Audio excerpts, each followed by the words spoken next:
감사합니다. 오늘은 하늘의 말, 삶으로 증명되는 혁명이라는 제목으로 하나님의 말씀 증거하겠습니다. 날씨가 많이 더워졌죠? 네, 그래도 하나님 앞에 이렇게 예배하러 온 저와 여러분 위에 하나님의 크신 은혜와 축복이 함께 하시기를 간절히 축원합니다. 기운 내세요. 네. 지난 주일 저희가 환경 선교 주일, 그래서 저희가 환경 선교 주일에는 야외 예배를 드리러 갔어요. 그래서 시흥 갯골 생태공원에 가서 야외 예배 드렸습니다. 좀 더워요. 이제 좀 더워요.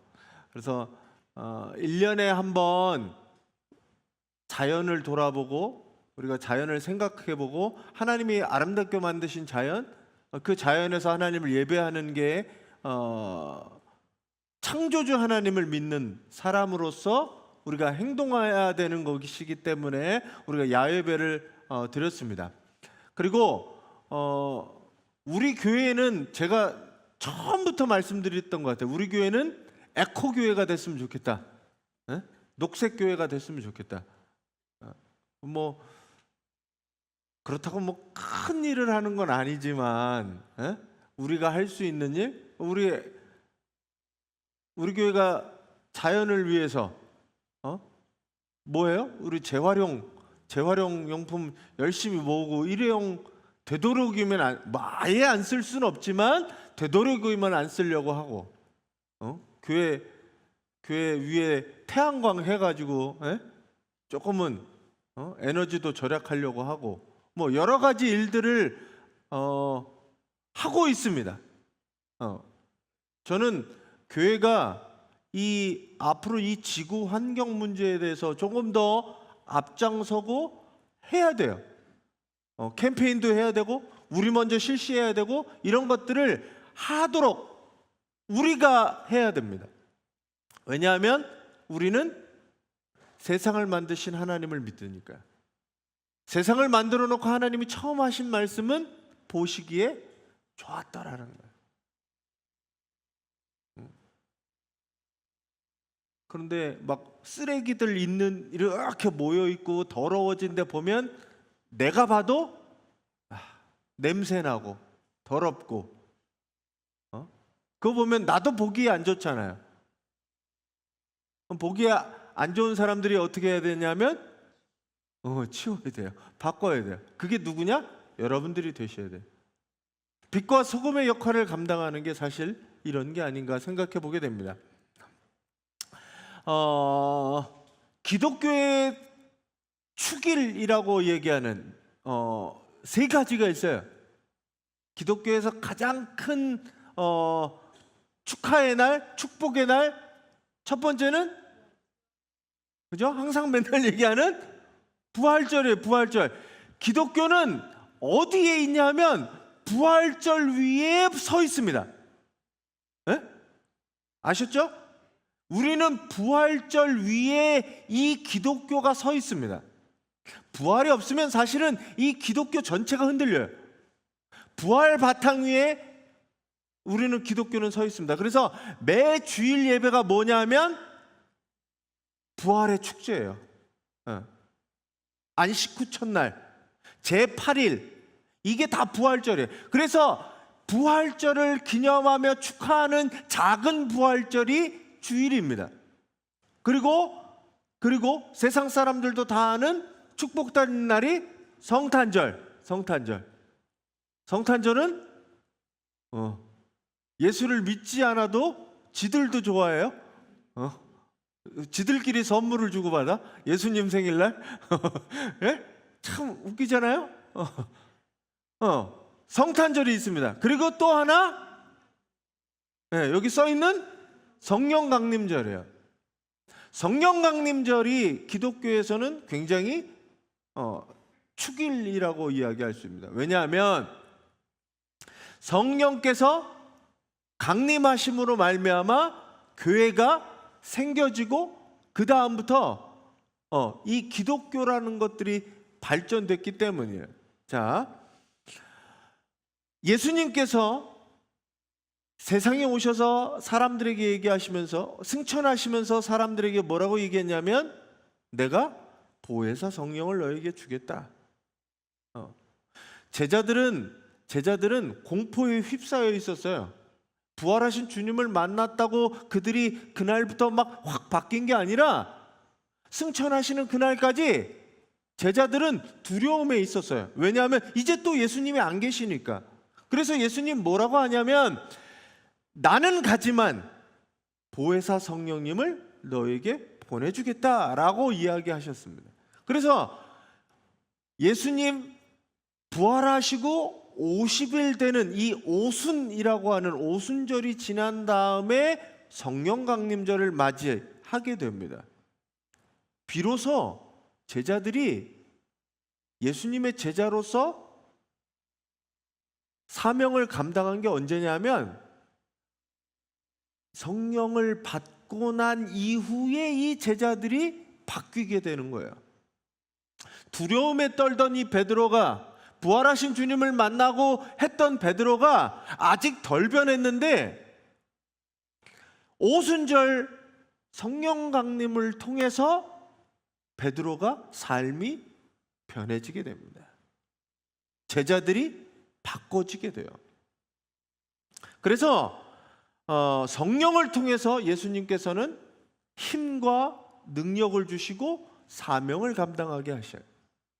사람은 그걸 감당할 힘과 능력이 없어요. 사람이 얼마나 약한데요. 죽음의 공포 앞에서, 편안함 앞에서 사람은 얼마든지 바뀔 수 있습니다. 배신할 수 있어요. 근데 그걸 이길 수 있는 힘이 뭐냐?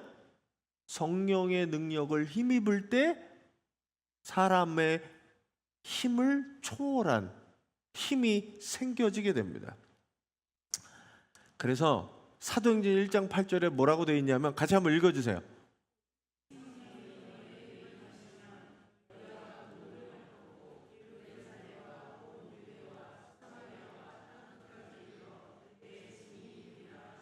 자, 뭐 하면요? 오직 성령이 너에게 임하시면, 그러면 뭘 받아요? 권능을 받아요. 이게 권능이 무슨 슈퍼파워는 아니지만 하나님이 우리와 함께 하셔서 내가 감당할 수 없는 힘, 내가 감당할 수 없는 일들을 감당할 수 있는 힘을 주시고 능력을 주신다는 게 이 권능이거든요. 오늘 이 말씀을 듣는 여러분들에게 우리 성령께서 임하셔서 권능을 받고 주님의 증인으로 살아가는 우리 성도님들이 되시기를 간절히 바랍니다. 권능을 받아서, 사람이 권능을 받아서 뭐 하느냐? 권능으로 막 그냥 눈에서 막 레이저를 쏘고 이런 게 아니라 성도들의 말과 삶을 통해 예수 그리스도가 증거되는 거예요. 근데 현실이 어떠냐? 제가 2024년 종교별 신뢰도하고 호감도를 이렇게 봤는데 불교가 신뢰도가 23%입니다. 23%. 네? 불교가 신뢰도가 23%예요. 기독교는 몇 프로일까요? 기독교 몇 프로 될 것 같아요? 신뢰도가 19%예요. 19%. 천주교는 몇 프로인 줄 아세요? 13%입니다. 13%. 한국에 있는 종교가 좀 문제가 있어요. 신뢰받지 못하는 종교예요. 그래서 기독교가 왜 이렇게 신뢰를 받지 못하느냐라고 했을 때 31.8%가 뭐냐면 지나친 전도라고 돼 있어요. 지나친 전도. 교회가 왜 사람들에게 신뢰받지 못하느냐? 지나친 전도.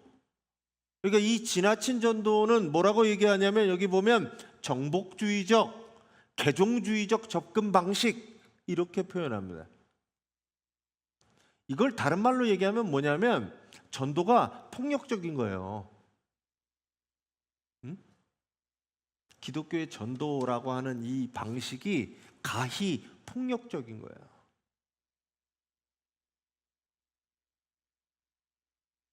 전도의 방식이 좀 잘못됐다라는 겁니다. 사랑을 증거하고 예수님께서 당신을 사랑하십니다. 이 전도의 방식이 예수 그리스도의 사랑을 증거하고 말로 행동으로 그래야 되는데 뭐냐 하면 협박하고 다른 사람의 관심사나 다른 사람의 종교에 대해서 정말 아래다 두고 부처님 등에다가 빨간색 십자가 긋는 이런 사람들 때문에 문제라는 거죠. 폭력적인 거예요. 폭력적인 거. 두 번째는 뭐냐면 두 번째 뭐예요? 부정과 부패가 몇 프로냐면 25.9%입니다. 교회가 부정과 부패의 온상이라는 거예요. 교회가. 신뢰도가 떨어지죠. 교회는 하나님의 백성으로서 정직하고 순결하고 정의로운 사람들만 모이는 줄 알았는데 그곳에서 부정이 일어나고 그곳에서 횡령이 일어나고 돈 유용하고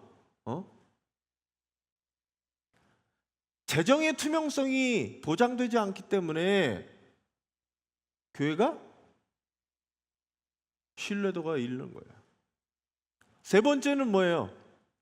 차별과 혐오를 서슴지 않는 겁니다. 요즘은 정말 더 심해졌어요, 이게.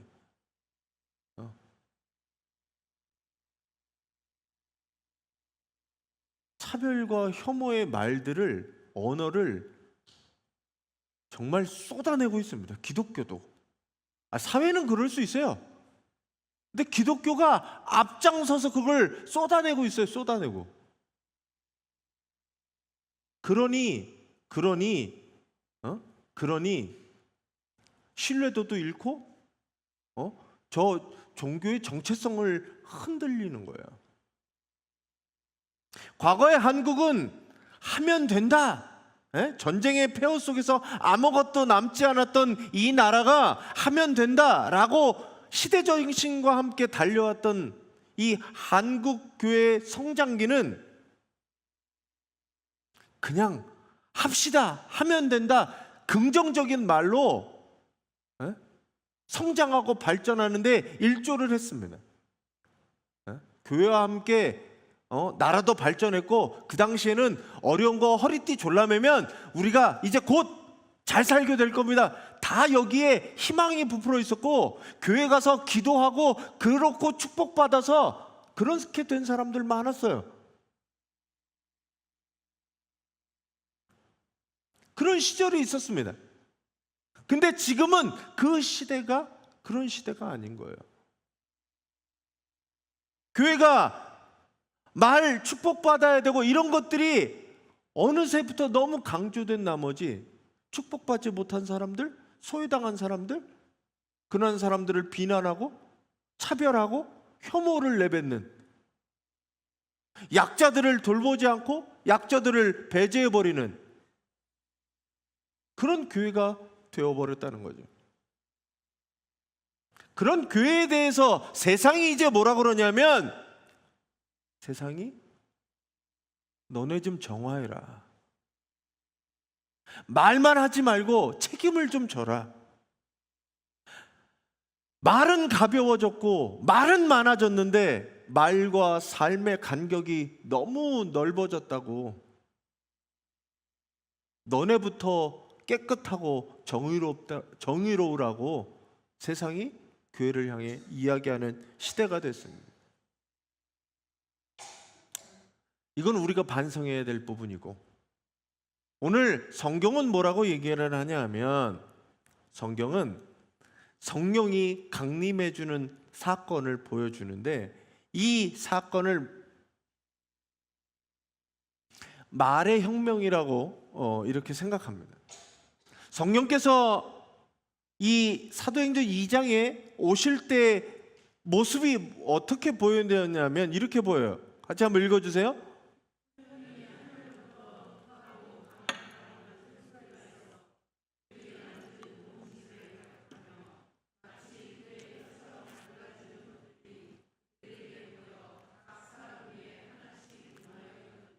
네, 자, 성령이 갑자기 등장을 하는데, 성령이 하늘로부터 등장을 하는데 어떻게 되었냐면 강하고 바람 같은 뭐예요? 빨간색 소리.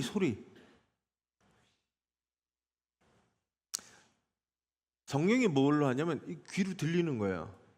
성령의 모습이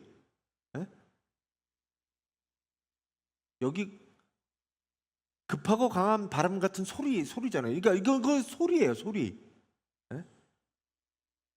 그리고 보여지는 게 뭐였냐면 불의 혀처럼 갈라졌다라고 하는 게 되어 있습니다. 결국은 이게 뭘 이야기하냐면 하늘의 소리, 말의 소리, 그 소리의 혁명이 시작됐다는 거예요. 하늘의 말이 사람들에게 들려졌다는 거예요. 성령의 임재라고 하는 것들이 왜 여기 보면 소리 나는 것 그리고 혀라는 것을 통해서 설명했느냐? 우리가 여기에 좀 고민해 봐야 될 문제가 있습니다. 왜냐하면 이 다음 얘기에 보면 뭐가 나오냐면 갑자기 다른 지역에 사는 사람들이 베드로가 설교한 얘기를 알아듣게 돼요. 이 다음에 뭐가냐면 야, 우리는 메대에서 오고 메소포타미아에서 오고 저 멀리서 왔는데 다 다른 말을 쓰는 사람들인데 저 앞에서 하는 얘기가 들려지고 깨달아지고 알아지더라는 거예요.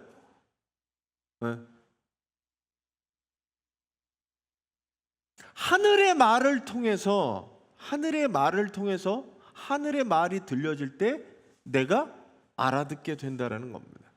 자기 언어로 생명의 말씀을 듣는 기적이 일어나게 됩니다. 그래서 여기서 뭐가 나오냐면 땅 끝까지 이르러 내 증인이 되리라 라고 하는 말이 나오는 거예요. 아니, 나는 우리나라 말밖에 모르는데요. 말이 중요한 게 아니라는 거예요. 땅 끝까지 가서 하나님의 말씀이 증거될 수 있으니 그건 언어가 중요한 게 아니라 하늘의 언어를 통해서 들려줄 것이니 걱정하지 말고 가라는 겁니다.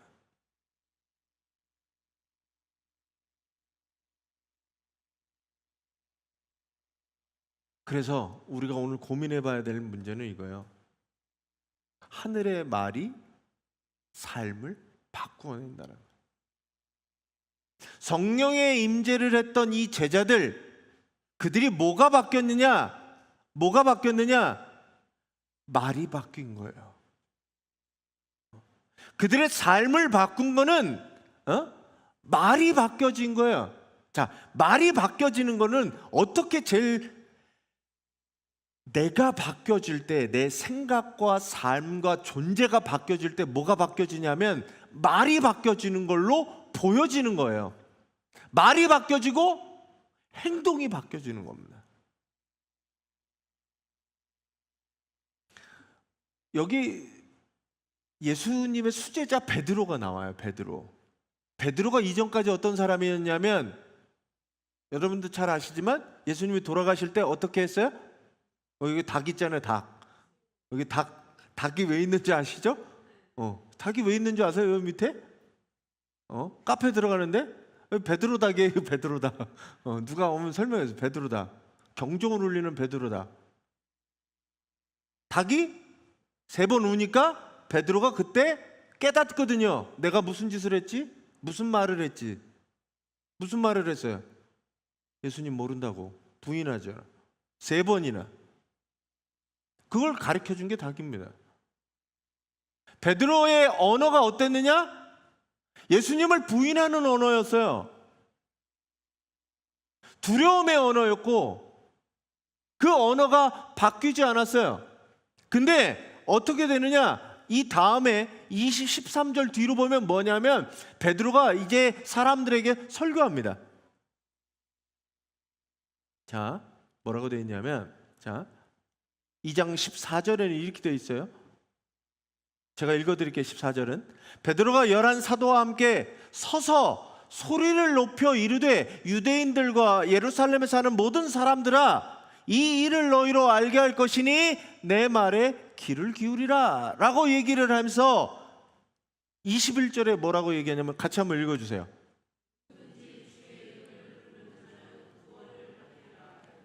자, 무슨 얘기를 해요?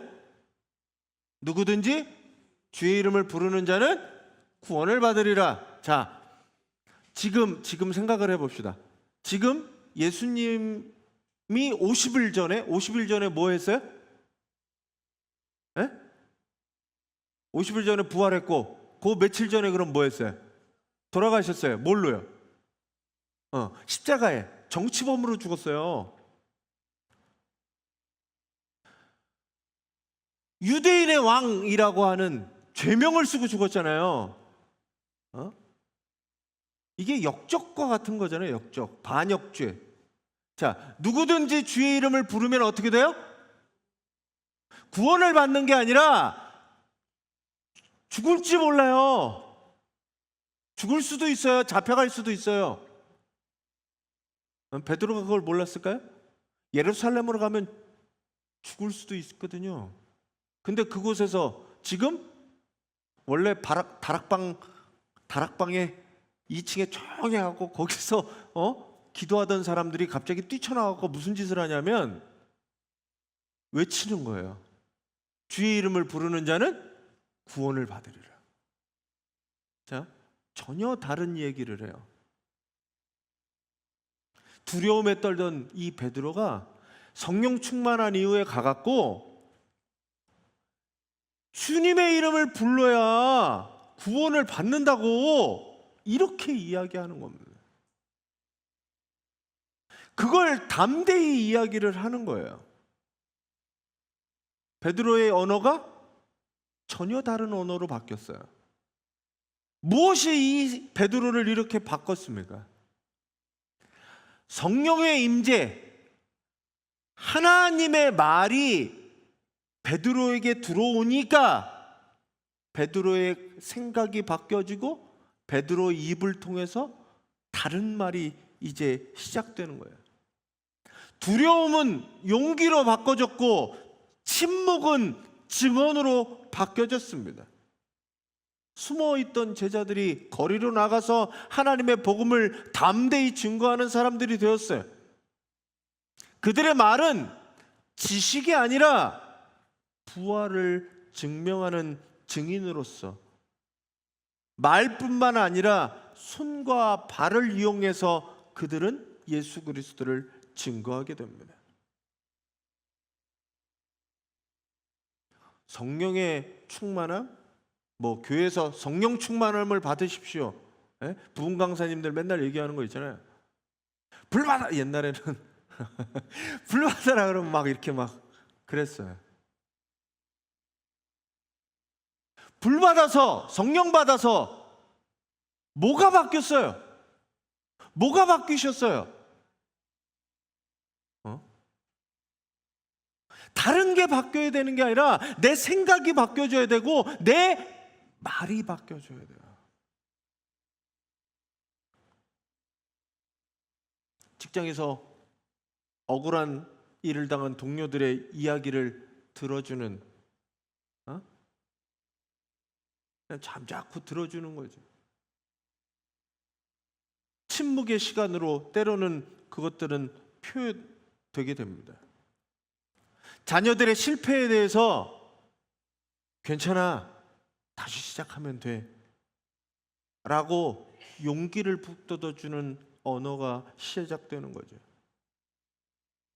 용서의 언어가 시작되는 거죠. 이웃의 아픔과 공감에 대해서 손 내밀 수 있는 그런 말이 시작되는 게 바로 성령의 언어가 시작되는 겁니다. 예수 믿고 뭐가 바뀌셨어요? 예수님을 믿고 내가 뭐가 바뀐 것 같아요? 남들이 내가 바뀌었는지를 어떻게 알아요? 몰라요. 가장 빨리 내가 바뀌어지고 달라졌다는 것을 알려줄 수 있는 게 내 말입니다. 그래서 여러분들의 말이 바뀌어야 돼요. 부정적인 말들이 긍정으로 바뀌어야 돼요. 비판하는 말들이 힘을 주는 말로 바뀌어야 돼요. 비난하고 욕하고 하는 말들이 바꿔져서 희망의 말로, 서로 에너지를 주는 말로 바꿔줘야 됩니다. 그렇게 바꿔보세요. 그럼 내 인생이 얼마나 바뀌는지.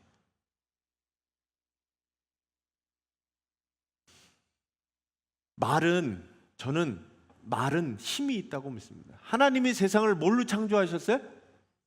말씀으로 창조했어요. 우리는 말에 힘이 있다고 믿습니다. 말에 능력이 있다고 믿어요. 그래서 그 말은 떨어지지 않아요. 말은 없어지지 않아요. 말은 뭐가 되냐?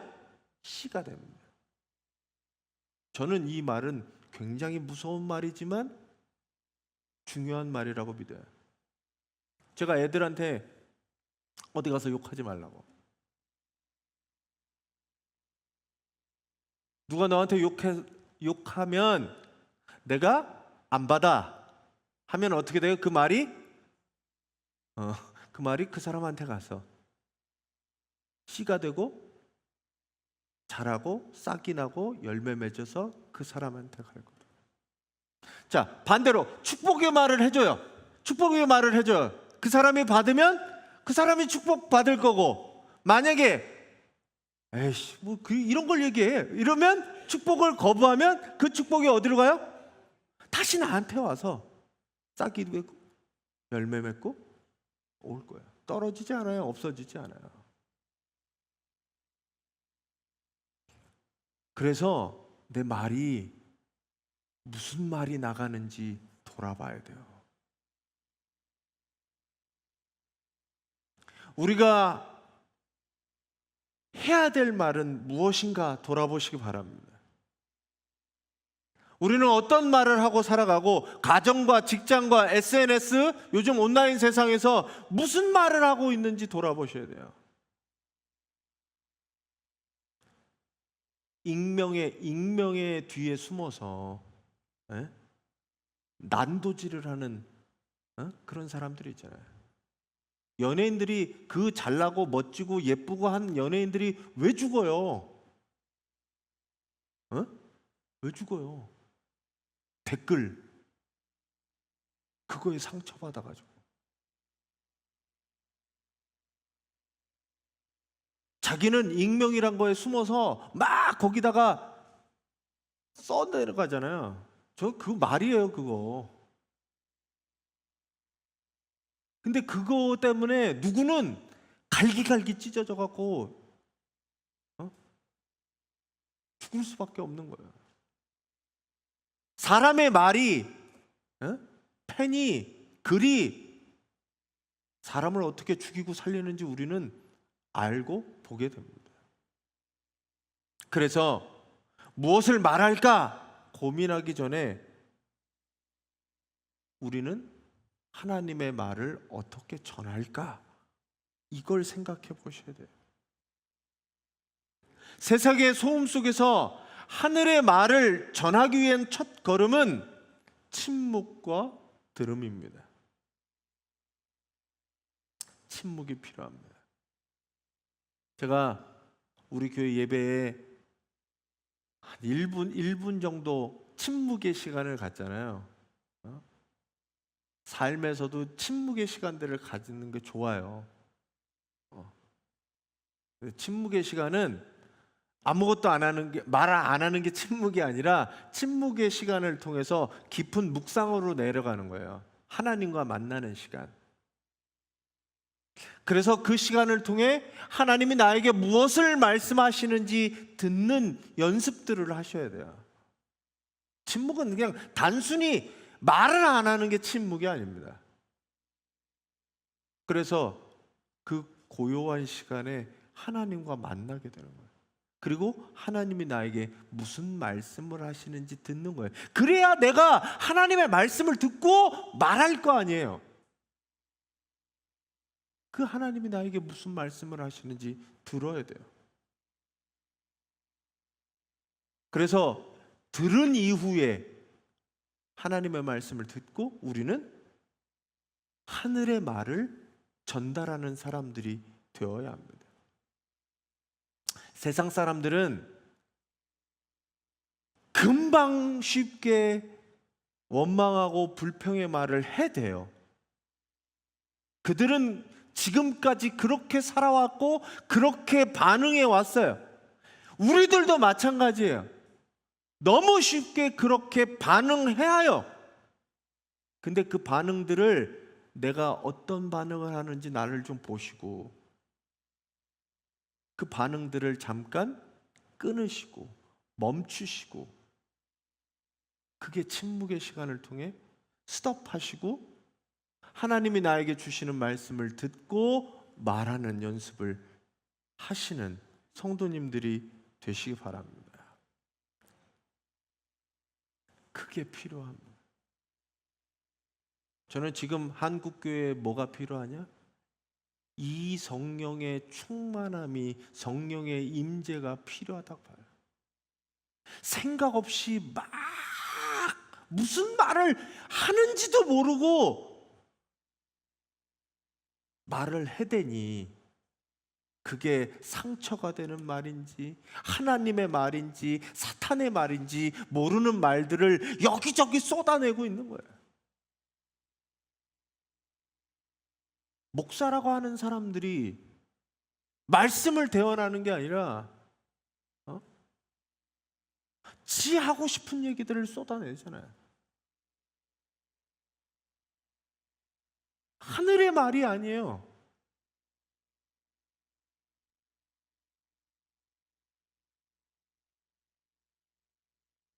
우리 교회 성도님들은 좀 이 성령 강림절을 우리가 맞이하면서 과연 내 입에 있는 언어들은 어떤 언어들인가?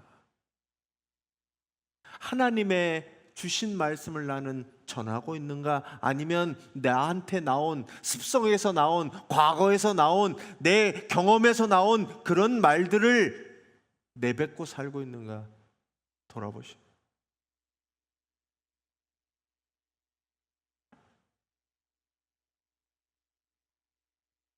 여러분들은 성령의 이 충만함을 강림절을 우리가 경험하면서 그 말들을 받아서 그 말들을 하고 살아가는 성도님들이 되시기 바랍니다. 그래서 하늘의 말이 우리에게 와서 내가 말만 하면 안 돼요. 또 그 말에 힘이 있는 것은 말에 따른 행동이 될 때 힘이 있습니다. 성도들의 말은 성도들의 삶을 통해 뒷받침이 되는 거예요. 성령 강림이 그냥 방언을 체험하는 그런 체험이 아닙니다. 하늘의 말이 우리의 입을 통해 세상으로 흘러나오고 우리의 삶을 통해 증명되는 거룩한 혁명과 같은 거예요. 세상은 이해할 수도 없는 말들을 우리는 합니다. 예수님이 광야에서 사탄의 시험을 이기시면서 하신 말씀이 있습니다. 사람이 떡으로만 사는 것이 아니라 하나님의 입에서 나오는 모든 말씀으로 살아간다. 우리는 하늘의 말로 살아갑니다. 죽을 것 같아도 죽을 것 같은 어려움 가운데서도 하나님의 말씀이 있으면 희망을 갖고 살 수 있습니다. 더 어려운 시절을 우리는 다 겪어냈어요. 말씀으로 이겨내면서. 여러분들이 그렇게 살아가시기 바랍니다. 지금 어떠한 환경에 처해 있다 하더라도 말씀으로 힘을 삼고 생명을 삼고 살아가시길 바랍니다. 사람들은 우리를 보고 뭐라고 얘기하냐면, 오늘 말씀에도 나오지만 술 취한 거 아니냐라고 얘기해요. 왜냐하면 미친 사람 같거든요. 저 상황에 어떻게 저렇게 얘기해? 저 상황에 어떻게 저렇게 반응해? 라고 할 수 있어요. 술 먹은 거 아니야? 우리는 성령으로 충만한 사람이죠. 어려움이 있더라도 전혀 어려움 없는 사람처럼 찬양하며 즐겁게 하나님을 예배하며 경배하며 살아갈 수 있는 사람이죠. 세상은 우리를 조롱할지 모르지만 여러분들은 조용하고 그리고 담대하게 하나님의 말을 품고 말하고 살아가는 자들이 되시기를 간절히 축원합니다. 말의 무게를 회복합시다. 복음을 말하시고 말로 세상을 정복하려 하지 말고 말로 살리고 섬기고 구원하는 하늘의 성도들이 되시기를 간절히 바랍니다. 오늘 말씀을 정리하면서 우리 같이 기도할 제목 같이 이야기하겠습니다. 성령 강림절 우리 같이 한번 읽어주세요.